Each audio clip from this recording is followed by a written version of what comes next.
Hello and welcome back to PCOS Unfiltered. And welcome to Paul. This is gonna be a fun one. Um, yeah, I'm super excited to get into this. So before we even start like kind of talking about it, I Let's am go. Yep. drinking actually on the podcast, and there's a reason. So if you're watching on the video, um, and you're noticing, if you're going to notice that I'm taking some sips, there's a reason why, and there's a reason why Paul is here. So he is the founder and creator of ALKAA. I'm going to drop one of these in and then let him kind of get started on where it came from and what it is. Sounds good. Let's get this party started, Lindsay. Yep, there we go. Set that timer for five Oh minutes yeah. and then you're good to go. Yep. Yeah. Okay. Yeah, so tell us all the things. Tell us about Okay. it, where it came Let's from. do let's do origin story, Yeah. right? I think that's kind of the fun part is for decades I was a moderate drinker, always have been. But whenever I drank, I felt awful afterwards. And beer would hit me different than wine. Wine would hit me different than scotch. Scotch would hit me different than a margarita. It was I called it the alcohol tax, right? I drink, I'm going to pay for it. Right? Death and taxes. It was just a thing. Sarah and I were moving cross country, and we had been drinking some good wine. Uh, over the last couple years because I'll backtrack just a second. I thought it was cheap alcohol. Like growing up, we didn't have a lot of money. We were, it was a modest family. Um, I thought it was cheap wine that was giving me these crazy headaches. So I stopped drinking wine for years just because it just wasn't worth it. And then we had some friends that were in a different income bracket, right, than us, and they introduced us to really good wine. And the same thing was happening, right? We'd go over to their house, and I would start the evening with a couple ibuprofen, charcoal pills, um, aspirin, water, hydrate, maybe even caffeine, like anything to just kind of pre-game the headache that I knew that was going to be coming, right? Because they would pour a good wine and they would start with some champagne and then some white wine and then red wine. So it was a perfect storm of like, my head's going to be killing me. Mhm. So jump to, we're moving across country. My wife, Sarah, and I, and our 18-year-old son, and our cat, and we're driving. We stopped for dinner. I think it was, excuse me, in Chicago. It was like a Texas Roadhouse, just a a spot. And I had some wine with dinner, and woke up the next morning just with that pounding headache. And I was just mad. I actually got mad because I'm like, all I had was one glass of wine with food, with water, and now I have to drive all day, and I just don't feel good. You know, that just kind of that clammy. It's hard to imagine that headache when you're sitting here without a headache, but you know the feeling. You wake up and you're just like, Mhm. oh man. So I turned to Sarah and I was like, I'm gonna fix this problem. Like this is it. We're fixing it. So that kind of dives into my background as a diesel mechanic. Um, I just a mechanical background all my life, and things would break. You have to figure it out, and you have to fix it. So I treated my alcohol intolerance just like a truck that was broken, right? I was the truck that was broken. Something's wrong. It's not running right. What's going on? So I just started doing a deep dive into, and this is before AI. This is just good old-fashioned Google, right? Like why, wine headaches, why the headaches, and all this stuff came up about it. You need to drink more water, or you need to not drink red wine, to have white wine, or you need to eat more food or less food, or you just need to stop drinking altogether. Those were the options, right? And I think if you did a poll on the street, be like, why do you get hangovers? People are going to be like, dehydration, dehydration. Well, if it was dehydration, we would have solved, like, we would have no more hangovers because you would just drink water before you'd have alcohol and there'd be, right, no more headaches. So I found that it wasn't the ethanol that was the problem. It was the byproducts of fermentation. Now that sounds kind of nerdy and kind of scientific, but really it's a chemical problem. When the yeast eats the sugar and creates the alcohol, there's byproducts, and those byproducts are histamines and sulfites, tannins, phenethylamine, and acetaldehyde. And now I know what those are. Those are like daily words for me, but they're toxic byproducts of fermentation. And it only takes a grain of salt of acetaldehyde. That's a toxic level for a human. It's insane, right? It takes 3 bottles of wine as a toxic level for a human, right? That's the fatal, like for a 150-pound human, you drink 3 bottles, one after you're probably going to kill yourself. It takes a gallon of water, right? You've heard people that have died from Yeah. overhydration. Yeah. So it's that toxic dose of what in the world is in your alcohol that why did I never know that? So that started the process of, okay, how do you get rid of what's a histamine and how do you get rid of it? And then I just started ordering products from all over the world, different things, researching how, what's histamine, how do you get rid of it? What does it look like? So the ingredients in ALKAA, we've got some charcoal, some zeolite, some chitosan, like 3 really amazing natural adsorbent products that act more like a magnet than a sponge, right? Mhm. And they Yeah. go in, they need that 5 minutes, right? You need the time and you need some swirling Yeah, I because should be doing that. the wine filters through and then the ingredients in there, they filter it, but it's like a chemical filter. It's not a sieve. So it's more of a chemical reaction. The zeolites and the charcoal and the chitosan grab onto histamine, sulfites, tannins, tyramines, and what that leaves you with, Lindsie, is just a glass of wine or a margarita or some scotch with a way less toxin load before you take your first sip. Yeah, I know that was kind of a long origin story. Um, but that was I get kind of I'm super passionate about it because there's this there we solved the problem, right? And I self, I had to test this on myself for, man, it was like 18 months, Yeah. right? Of just ordering stuff in and trying it and then waking up, with wine especially, I get what's called a cocktail headache, which is within 5 minutes to 3 hours. If you get a cocktail headache, you're super allergic to, or maybe not allergic, but super sensitive, right, to wine. So I could tell right away.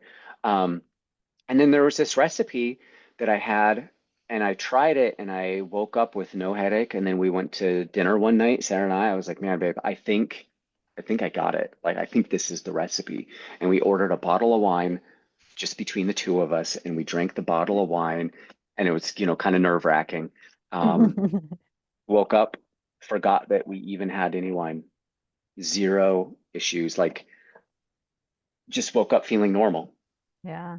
Yeah. Oh And my I just gosh. built it. I just built it for me. So Sarah would get really bad flushing in the face. So she was Hmm. very self-conscientious about going to a wedding and enjoying wine because it looked like she was drinking too much because her Hmm. face was all red, right? Yeah. I would Yeah. get really bad headaches. Date nights were ruined because of alcohol, right? You're like, you wait for the end of the week and you got date night scheduled and you got a babysitter, you have a glass of wine, and on the way home, like your head starts to hurt, you get super tired, you're congested, you get home and you're like, I just gotta go to bed, you know? So Hmm. it's just been really fun to have an opportunity to enjoy alcohol without the pain. Yeah.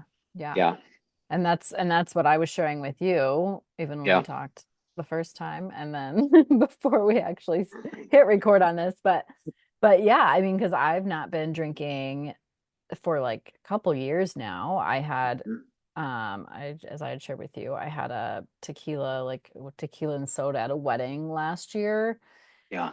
After again, I had not been drinking for a while, but you're at a wedding and it was like, let me just try a little something. and I got like pretty much an immediate headache, and that had not happened before.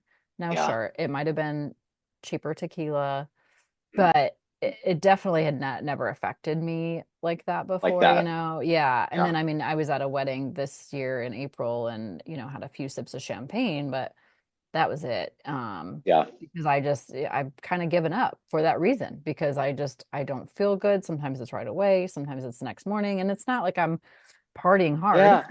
Yeah. Yeah. It's a drink or two, but my husband and I like to go to like a winery or something, and I'd like to be able to, enjoy a glass of wine or so, with him and that experience. And like you said, kind of the date night, Yeah. experience sometimes. And yeah, so between when we first talked and Yeah.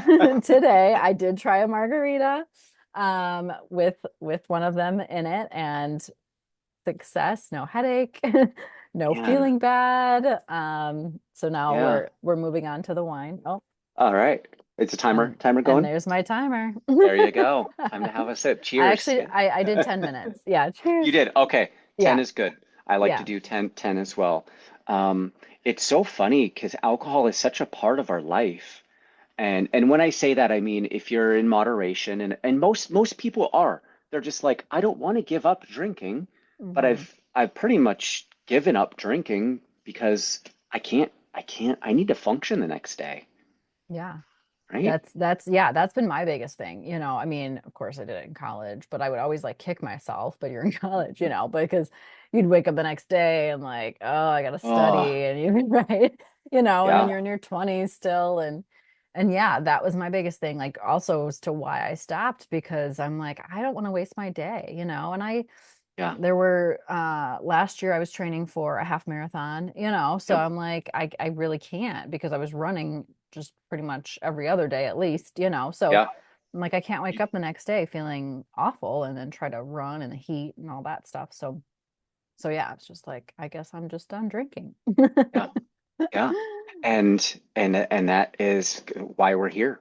Yeah. And with PCOS, especially that there's in the research that I've done, the histamine is histamines and inflammation Yeah. is Yeah. huge. Now, obviously, PCOS isn't it, something I don't have, but I do have Lyme disease and alpha gal syndrome, and Hmm. Lyme disease, which is fairly new for me, to a couple years.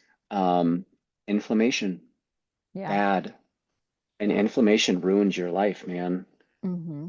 And It's insane. yeah, I mean, I think it's at the basis of probably every disease when you really think about it, and Yep. a lot of times that's even from stress, right? A lot of times Mhm. stress is playing a role. So we're stressed from our daily lives, our careers, our families, all the things going on we can control, can't control. And then when you add in, when you try to just sit down and enjoy a nice glass of wine, is kind of your Oh way to just man. relax and enjoy your time with your spouse or whatever. And Yep. like Boom. you said, the byproducts in there are stressing your body out more. Yeah. Yeah. And especially at the end of the day, because if you had a histamine high food and you Mm-hmm. had stress on top of it, your body's just primed for as soon as you take a sip of alcohol, as soon as it Mm-hmm. hits your gut, it triggers a histamine response, which is Mm-hmm. inflammation. Yeah. And I had no idea, but it makes total sense because for me, especially, I would get my shoulders and neck would get achy and I would get super, super tired. Like you go out to the bar with the guys on a Friday night, you have a beer, and I'm just like, oh my gosh, I feel like I need to take a nap. I'm so tired. Or you're at a Mm-hmm. trade show. After the trade show, you go have a beer with the guys, and then you're going to go out to dinner. So that the whole evening is kind of revolving around entertainment and beer and then wine and then somebody orders some scotch and then you're mixing right, and then you gotta pound some ibuprofen before you go to bed. It was just this whole thing that was just part of it. Yeah. Yeah. And one thing, as I shared with you too, one of the biggest things is the social settings, right? Mm, Because like for me, since I've not been drinking, like I said, pretty much for a couple years or so, And most people know, like most people in my inner circle know, but if we are out with anybody, if I Yeah. have either nothing in my hand or maybe a bottle of water in my hand, they like Yep. think I'm not having a good time. They're like wondering what's Exactly. wrong, Yeah. and you don't want to say like, oh, social pressure or anything like that. So my trick has become at least just a regular glass with like club soda or something and a lime in there, because then a lot of people think there's usually some Gin and other, tonic yeah, or vodka yeah, or something. Yeah. something. Um, so it's the thought of it kind of, yeah, like helping Yeah. with that So stuff too, I guess is it great. does. It Yeah. does. Alcohol is it's a funny um it's a funny not it affects you in so many different ways, Mm-hmm. right? Yeah. People who don't drink because of past issues or trauma because of Mm-hmm. alcohol, people that have had zero issues with it, but now they hit a certain age and they're like, oh my gosh, one night it Yeah. just that was it, and then I can't drink. And like you said, Yeah. a couple years, right? Mm-hmm. Because it's Yeah. just not worth it. Exactly. Yeah. Exactly. And the Yeah. social setting is definitely a weird one because Mm-hmm. if you're not drinking and everybody else is, or yeah, it's not judgy, but Yeah. it kind of is, right? Yeah, yeah. And Yeah, it's like almost them asking me is making me not have a good time when I'm like completely fine with not drinking and still being around, others yeah, that are. But yeah. then the like constant concern or asking me if I'm having a good time almost like kind of dampens the D mood, d and Does it's it look like like I'm not having a good time? exactly, like I can Right? still have a good time and not drink. Yeah. Well, we've Yeah. learned a lot with this, being in the alcohol industry now, is that alcohol is a neurotoxin and it's loaded with stuff that's bad for you, Yeah. right? But it does make your heart feel happy, especially in moderation. Yeah. It's just it makes you feel good. And I think Mm-hmm. that's why, alcohol was created. It's good for the heart to feel happy and just to have a good day. And then to be Mm-hmm. able to drink and not have to pay that alcohol tax, I think we're able to enjoy alcohol the way it should be. Like Yeah. like food, right? Food is a gift. Alcohol should be a gift too. Mm-hmm. And I feel with Alka that we've created something that allows people to just enjoy the evening and then not pay for it that night, especially sleep, right? With the Mm-hmm. disrupted Yeah. sleep, Yeah. um, lower inflammation, and then just a Sunday morning that you can enjoy with the kids, or Mm-hmm. go for a run, or go for a bike ride, and not Yeah. have that, pushing through that nasty, those hangover symptoms. Yeah. Yeah. Like Yeah. it shouldn't be additional stress. I mean, even when I was going through, and you can probably relate to this too, when I was going through with my initial, when I found out I was reacting to gluten and had some Mhm. autoimmune conditions. And I Mhm. mean, there came a point where I was like, what can I have anymore? I got Oh so man. frustrated with food, right? So Yeah. same thing even when I tell my clients, like, we're not tracking calories. Like, I don't want things to stress them out more. I just want them to learn how to eat, whole foods and Yeah. non-toxic, foods Yeah. to the best we can. And that can be drinking too, because yeah, we don't want to Totally. stress ourselves out even more by with what's in it and with thinking too much about what's the effect going to be of it and everything else. Yeah. Yeah, So your clients, does alcohol come up at all? it does. Yeah, so like during my 90-day program at one point we do discuss it and we Yeah. do talk about removing it. Mm. Yeah. um but also part of that is what ties do we have to it, like kind of doing some of that deeper inner work. If some does somebody really have a deeper tie to it, or is there trauma around alcohol, or is it just a fact of they want to be able to enjoy a Yeah. glass of wine here and there. um but we do at one point remove it because I want them to actually feel how they need to feel without it, Mhm. without all the excess. Plus, by that point, we've also removed other things Yeah. as Yeah, well, it's good you good to know, start but at the easy stuff. And then hmm I think caffeine for a lot of people is a big one to yes. remove. And alcohol is another Hmm one. Yeah, Yes, that's a tough one. it is. Yeah. Yeah. And it doesn't mean it's forever. Like that's the thing too. When I've talked about my program before, we remove stuff, we remove categories of food. It's all systematic, Mm.